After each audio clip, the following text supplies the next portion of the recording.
네, 스펙이 아닌 능력으로 취업하는 길, 그 길의 나침반을 제시해드립니다. NCS 활용 가이드 2부 시작하겠습니다.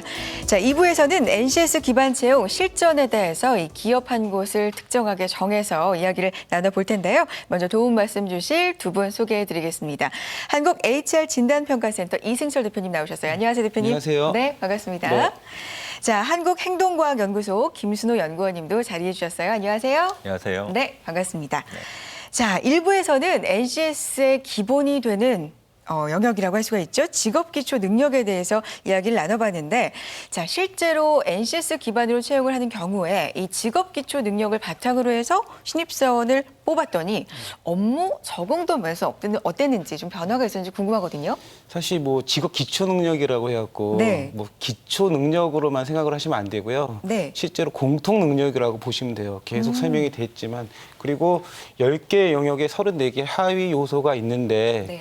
실제 이전에 어떤 우리나라 100대 기업의 인재상 아니면 뭐 채용 기준을 살펴보면 한 15개 내외 정도밖에 안 됐어요. 근데 직업기초 능력에서는 그러한 능력이 34개로 나와 있는 거고 출제나 어떤 평가 방식이 실제 하는 일과 관련이 있기 때문에 만약에 그런 걸 잘 평가받고 입사를 했다라고 하면은 업무 적응도 자체는 훨씬 높아졌다고 볼 수 있습니다. 아, 그렇군요. 그러니까 기초 능력이 아니라 뭐 기본적으로 공통 능력이라고 공통적으로 보시면 되죠. 요구하는 능력이다. 네. 이렇게 봐야 되는군요. 알겠습니다. 그렇다면 직업 기초 능력 여러 가지 중에서 이 지원자들이 특히나 가장 어려워하는 부분이 있다면 어떤 걸까요? 저희가 평가를 실시해 본 결과 문제 해결 능력이 가장 좀 점수가 좀 낮게 나왔어요. 문제 해결 예, 능력. 예. 네.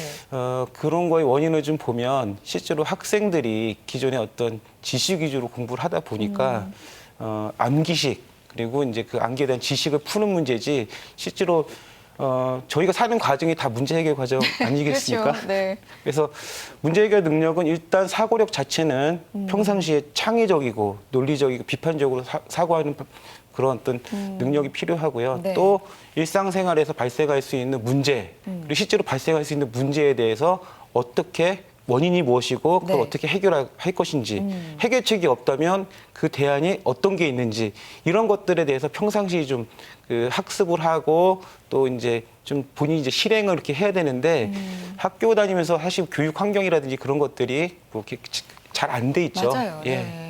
그래서 문제 해결 능력을 많이들 어려워하는데 왜 어려워하는지 저도 좀 예. 이해가 될 것 같습니다. 그래도 어쨌든 해결은 해야 되니까 일상생활 속에서 좀 창의적인 능력을 키울 수 있도록 생각의 전환을 해보시면 좋을 것 같고요. 자, NCS 활용 가이드 이 기업의 NCS 채용 공고문을 통해서 이해를 하고 있습니다. 오늘 살펴볼 채용 공고문 어느 기업의 채용 공고문인가요? 네, 오늘은 한국전력공사입니다. 한국전력공사. 예. 네, 우리가 흔히 한전. 예, 한전이라고 하죠. 네, 예. 부르는 곳이죠. 알겠습니다. 공기업들 뭐 취업 준비생들에게 인기가 굉장히 많잖아요. 네. 그렇죠? 공기업 인기 많은 거야. 뭐 다들 알고 계실 테지만 그 중에서도 에너지 공기업의 인기가 높은 편입니다. 또 그 중에서도 한국전력공사 굉장히 인기가 높다고 할 수가 있는데 순위를 좀 살펴보면요.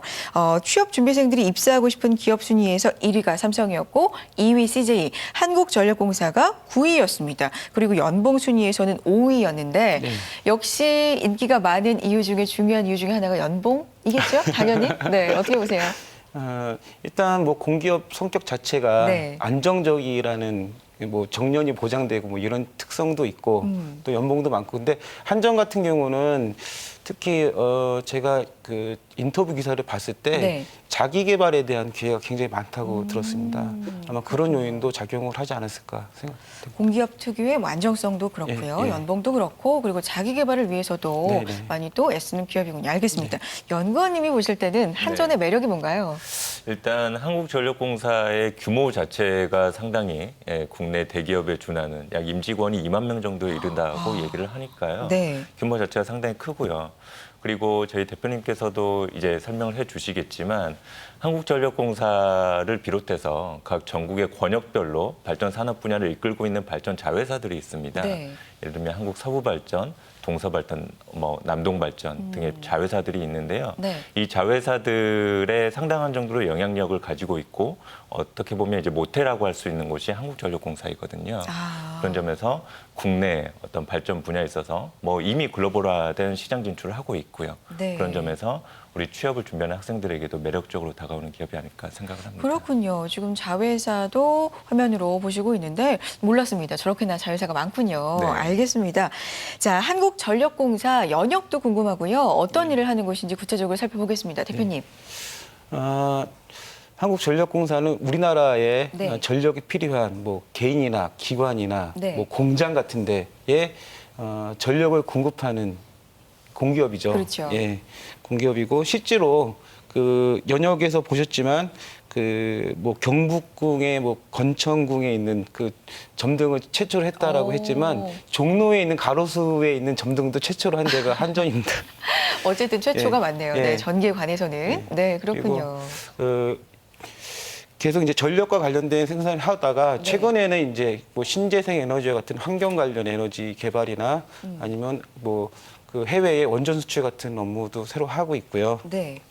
음, 자회사를 예. 또 연구원님께서 언급을 해주셨지만 다시 한번 자세하게 좀 살펴볼까요? 자회사가 굉장히 많습니다. 네. 이제 뭐 한국수력원자력, 한국남동발전, 그다음에 중부발전, 서우발전, 남우발전, 동서발전, 네. 그리고 한국전력기술. 한국전력기술이라는 데는 이제 그 우리가 발전소 같은 거 짓지 않습니까? 네네. 예, 그런 업무들을 주로 하는 겁니다. 발전소의 설계라든지 건설과 관련된 업무를 하고 있고요.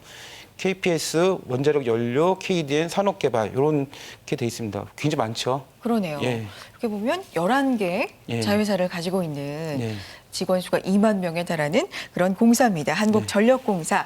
예. 자, 그러면 공고문을 본격적으로 살펴보도록 할 텐데, 자, 그 전에 한국전력공사에서 가장 가치 있게 생각하는 능력이 뭔지 알아야 네. 이 공고문도 좀 더 깊이 있게 볼 수 있을 것 같거든요. 어떤 능력을 보일까요? 그 업무에 대한 능력도 중요하지만 네. 이게 이제 전기를 공급하는 우리나라 주요한 기업이지 않습니까? 그래서 직업윤리, 직업윤리. 예, 직업윤리하고 아까 자기 개발에 대한 기회가 많다고 했는데 그런 자기 개발에 대한 욕구 이런 것들이 중요하지 않나 싶습니다. 그렇군요. 아무래도 공기업이다 보니까 직업윤리가 좀 중요하지 않을까 저도 그런 생각을 해보게 되는데 연구원님 네. 직업 기초 능력을 앞에서 일부에 살펴봤단 말이죠. 네네. 한전의 경우에는 어떤 점에 좀 주목해야 될까요? 네, 그 우선 직업 기초 능력도 중요하겠지만 네. 또 한국전력공사가 앞서도 잠깐 나왔지만 예, 국내 이제 발전 산업 분야라는 특화된 분야에서 독보적인 위치를 차지하고 있고 그렇죠.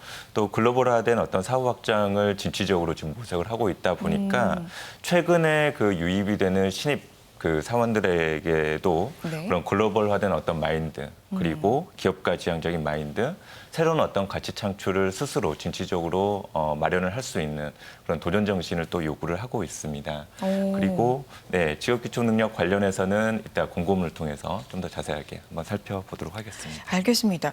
연구원님이 말씀해 주신 거는 제가 생각했던 거하고는 조금 의외예요. 왜냐하면 그렇죠. 네. 공사다 보니까 진취적이기보다는 좀 더 안정적이고 맞습니다. 보수적인 성향을 원하지 않을까 싶었는데 좀 반대네요. 그렇습니다. 네. 그러니까 사실은 공기업이라고 하는 것이 과거의 어떤 현상에 치우쳐서 공기업을 이해를 하게 되면 현재 지금 공기업도 상당히 시시각각으로 변화가 되고 있거든요. 네. 예, 그런 점에서 한국전력공사 또한 말씀을 드렸던 것처럼 글로벌화된 시장 경제가 매번 바뀌지 않습니까? 네, 그렇죠. 예, 자다가 눈을 뜨면 이제 바뀌고 있는 상황인 건데 그런 시장 상황에 좀 이렇게 그 능동적으로 대처를 하기 위해서 과거의 공기업적인 어떤 이렇게 안정지향적인 네네. 예, 그런 기업 환경에서 조금씩은 변화되고 있다라고 이해하시는 것이 좋겠습니다. 알겠습니다. 자, 공기업하면 저처럼 이렇게 편견을 가지고 좀 생각을 하고 계신 분들도 적지 않게 있을 것 같습니다. 변화하고 있는 환경에 글로벌적으로 또 대처해야 하는 인재를 원하고 있다는 점 기억해 두시면서 자, 한국전력공사의 공고문 살펴보겠습니다. 대표님, 어떤 네. 부문에서 모집하고 있을까요? 지금 7개 직군에서 채용을 실시하고 있고요. 네. 공고문은 이제 사무직, 송배전, 통신의 일반 정보 보안이 있고 토목, 건축, IT 이렇게 구성이 되어 있습니다. 알겠습니다. 사무와 송배전, 통신 일반과 통신 정보 보안, 통신도 이렇게 두 가지로 나눠져 있고요. 네. 토목과 건축, IT 이렇게 7개 직군에서 이 채용을 하고 있습니다. 자, 그렇다면 채용 공고문을 좀 더 자세하게 분석을 해볼까요, 대표님? 예, 분석 이전에 네. 선혜 씨 혹시 그 외국인 회사의 채용 공고문을 보셨습니까? 외국인 회사, 예. 그러니까 외국계 외국 회사, 회사. 외국계 예, 기업을 그렇죠. 말씀을 하시는 것 같은데 본 적 있어요. 예. 많이는 많이는 아니지만 그 디스크립션이라고 하죠. 굉장히 네. 직무에 대해서 자세하게 일단 네. 설명을 해주고 네. 또 우리 직무에 맞는 인재는 이런 요건을 갖춰야 네. 된다. 이런 부분이 또 자세하더라고요. 사실 NCS 기반의 채용 직무 설명 자료도 그 네. 측면에서 보시면 될 것 같습니다. 예. 그래서 그렇군요. 그런 것들을 어떻게 나타내 있는지, 어떤 것들이 어떤 직무에 대한 내용인지, 그리고 또 어떤 것들이 거기에 필요한 그 요소들인지, 작용 요소들인지 이런 것들을 보시면 되고요. 네. 한정과 관련해서 보시면 일단 사무직 관련해서 보겠습니다. 어차피 구성은 똑같이 돼 있으니까. 예. 알겠습니다. 일단 앞부분에 근무처, 채용 분야, 직무 수행 내용을 보시면 이게 디스크립션, 그 직무 수행에 대한 내용이라고 이제 이해하시면 되고요. 네. 한정 같은 경우는 보통 채용 분야에 대분류, 중분류, 세분류 돼서 지금 15개 직무가 같이 예, 사무직에 그 모집하는 그 직무 단위가 15개라고 이해를 하시면 되고요. 네. 보통 다른 회사의 공고문을 봤을 때 이제 능력 단위라는 게 있고 직무 수행 내용이 있습니다. 그래서 능력 단위 요소라는 거는 세 분류에 있는 그를 수행하기 위한 능력들을 정리해 놓은 거고, 직무 수행 내용은 위에 이제 15개 직무가 있지만 그거에 대한 정의를 보통 이제 그 공고문에 나타내게끔 돼 있는데 여기서는 한전에서 실제로 하는 업무와 관련돼 갖고 그 직무 수행 내용을 다시 구성을 해 놓은 겁니다. 네. 예. 그리고 그렇군요. 그 밑에 이제 필요, 지식, 기술, 태도, 직업 기초 능력이라고 하는 거는 이제 우리가 보통 생각하는 리퀘어먼트. 네. 예. 그 일을 하기 위해서 필요한 지식, 기술, 태도나 직업 기초 능력이 어떤 게 있는지를 이제 이해하시면 되는 거죠. 네, 그렇군요. 외국계 기업 공고문에 대해서 처음에 질문해 주셨는데, 그러니까 NCS 채용 공고문이 이 외국계 기업처럼 직무에 대한 내용도 좀 그렇죠. 자세하고 예. 요구 사항도 좀 자세하고 예. 이렇게 나와 있다. 좀 더 친절해진 예. 공고문이다. 예, 그렇습니다. 이렇게 보면 될 것 같습니다. 자, 전반적으로 눈에 띄는 특징이라고 한다면 제가 볼 때는 좀 이 직무 수행에 대해서 자세하게 알려주는 것이 아닌가 싶은데 예. 어떻게 보세요? 그전에는 공고문 자체가 직무에 대한 내용이 거의 안 나와 있었어요. 근데 지금 이제 직무에 대한 내용이 나와 있고. 요구만 좀 많이 했었죠. 요거도 사실 그렇게 명확하진 않았습니다. 자세하진 않았고, 네. 그래서 특징을 보면 그 이제 내가 지원하려는 어떤 모집 분야와 관련돼 갖고 실제로 그 일을 어떤 일을 하는지 그리고 그 일을 하는 데 있어서 내가 준비해야 될 게 뭔지 이런 것들을 이제 취업 준비생이 그 전보다는 좀 명확하게 알 수 있다는 게 특징이라고 볼 수 있습니다. 그래요. 생각을 해보면 들어가면 내가 해야 될 예. 업무인데 네. 그 업무가 뭐인지조차 네. 모르고 지원을 하고 또 모르고 입사를 한다는 게 조금은 네. 어폐가 있지 않았나 싶은데 좀 더 친절해진 기술서가 되겠습니다. 자, 예전에는 토익 얼마, 뭐 자격증은 무엇이 있으면 좋고 요구가 된다 이런 것들이 좀 있었던 것 같은데 그런 것들은 사라진 것 같습니다. 연구원님, 이게 또 NCS 기반 채용의 특징이라고 볼 수 있겠죠? 그렇죠. 네. 과거에는 말씀을 해주신 것처럼 전공, 본인이 어떤 학교를 나왔고 어떤 전공을 이수를 했는지에 관한 부분들, 그리고 토익 점수가 몇 점이 있는지 이런 부분들이 전면에 이제 명확하게 제시가 됐었는데요. 현재 NCS 기반 채용 제도 하에서는 그런 이제 수치화된 어떤 정보보다는 방금 저희 말씀을 해주신 것처럼 채용 공고문에 드러나고 있는 실제 그 직무 수행을 위해서 실제적으로 요구가 되는 지식, 기술, 태도 등에 관련된 내용들이 전면에 드러나 있고요.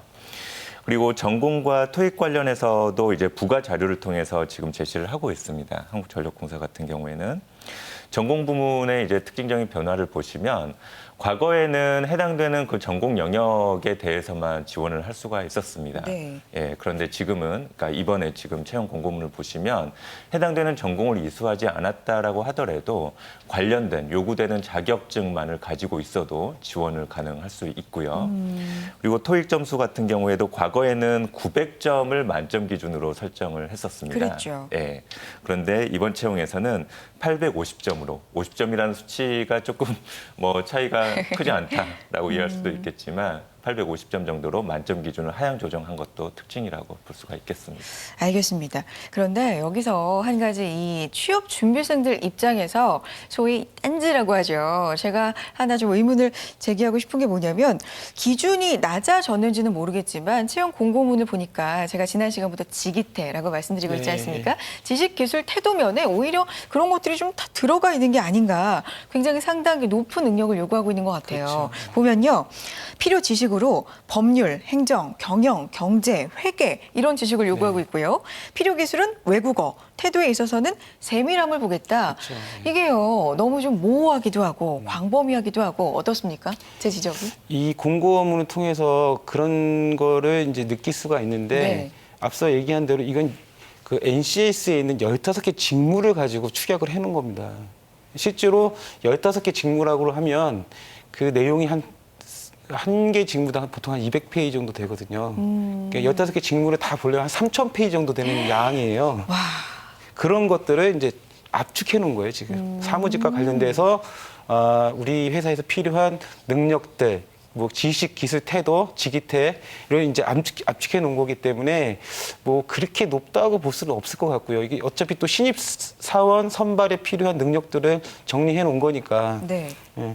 그래서 제가 볼 때는 일단 공고문에 나와 있는 내용들이 어렵다고 하더라도 기본적으로 여기에 있는 것들은 채용 과정에서 평가를 받는다고 생각을 하시고 준비를 하고 조금 시간이 남으시면 나머지 NCS에 있는 직무 내용들을 갖다가 더 보시는 게 좋지 않을까 생각됩니다. 아, 그렇군요. 그러니까 15개 세부 직무기 때문에 네. 여기에 필요한 것들을 압축시켜 놓으니까 이렇게 좀 예, 모호해진 거고 사실 이것들을 다 요구하는 건 아니다라는 말씀이신가요? 그렇죠. 실제로 평가 과정에서 사실 공고문에 있는 내용도 많은 내용들이죠. 네. 예. 근데 다시 한번 말씀드리면 여기에 있는 내용들이 15개 직무에 있는 것들을 축약해 놓은 거기 그렇죠. 때문에 3,000페이지를. 우선적으로 취업 준비할 때는 이 내용을 가지고 먼저 준비를 하셔야 됩니다. 알겠습니다. 자, 그럼 이제 어떤 식으로 문제가 출제가 되고 풀어야 하는지 살펴보도록 하겠습니다. 화면으로 함께 먼저 보실까요? 자, 어떤 문제가 나오는지 구체적으로 한번 살펴보도록 하겠습니다. 자, 화면 먼저 보여주시면 같이 이야기 나누죠. 네. 자, 나오고 있습니다. 지금 컴퓨터 모니터링 화면이 나오고 있는 것 같은데, K사에 입사한 당신은 다음 시스템의 모니터링 및 관리 업무를 담당하게 됐다. 모니터에 나타나는 정보를 이해하고 시스템 상태를 판독해서 적절한 코드를 입력하시오. 라는 문제입니다. 연구원님, 네. 이게 뭐라고 지금 써 있는 거예요? 이거 뭡니까, 그러니까요. 문제가? 네. 이 문제가 네. 좀 우리 학생분들에게 좀 친절하게 좀 보였으면 좋겠는데. 그러니까요. 이게 너무 네, 황당한데요. 너무나도 그렇죠. 황당하죠. 네. 그 저희 앞서 초반에 대표님께서 직업기초 능력 10가지 요소 중에서 오답률이 가장 높은 영역을 문제 해결 능력을 그렇죠. 꼽아주셨습니다. 네. 예, 실제로 통계적으로 확인을 해보면 데이터가 그렇게 나타나고 있고요. 그와 더불어서 또 학생들이 가장 낯설게 느끼고 있는 영역이 이제 오늘 지금 소개해드릴 정보 능력에 관련된 내용입니다. 지금 저희 진행자님께서도 말씀해 주셨지만 네. 문제가 이렇게 나오는데 이거 어쩌란 말이냐. 그러니까요. 너무 낯설거든요. 네. 네. 그래서 하나씩 보도록 하겠는데요. 네. 네. 알겠습니다. 그럼 일단 연구원님 이게 능력 중에서 정보 능력에 관한 문제다 이런 말씀이시죠. 네. 그러면 이거부터 한번 짚고 갈게요. 대표님, 네. 실제로 업무를 하다 보면 이런 모니터링 업무를 볼 때 네. 이런 상황을 실제로 많이 접하게 됩니까? 어떻습니까? 제 경우에는 네. 많이 접하지 않고요. 오히려 여기 정보 능력과 관련된 그 문항들은 네. 우리 오피스 프로그램들 많이 쓰지 네, 않습니까? 네, 네. 그런 거를 얼마나 잘 활용하는 거 위주로 이제 평가를 해왔었는데 저도 지금 미리 풀어봤지만 굉장히 어렵더라고요. 그러니까요. 네. 좀 이거에 대해서는 어려웠습니다. 우리 김용고님이 좀 자세히 설명을 해주실 겁니다. 그럼 대표님 보시기에도 이건 난이도가 좀 네. 있다 이렇게 네. 보시는군요. 네, 그렇습니다. 알겠습니다. 아니 근데 연구원님, 대표님은 이런 상황 별로 없었다고 하시는데 이게 어떻게 된 맞습니다. 일이죠? 네. 그러니까 저희가 이제 직업 기초 능력이라고 하면 네. 지난 시간에도 말씀을 드렸지만 어떤 특수한 직무 또는 산업 분야를 상정하지 않고 범용형으로 적용이 될 수 있는 이제 능력 요소를 직업 기초 능력이라고 하는데 네.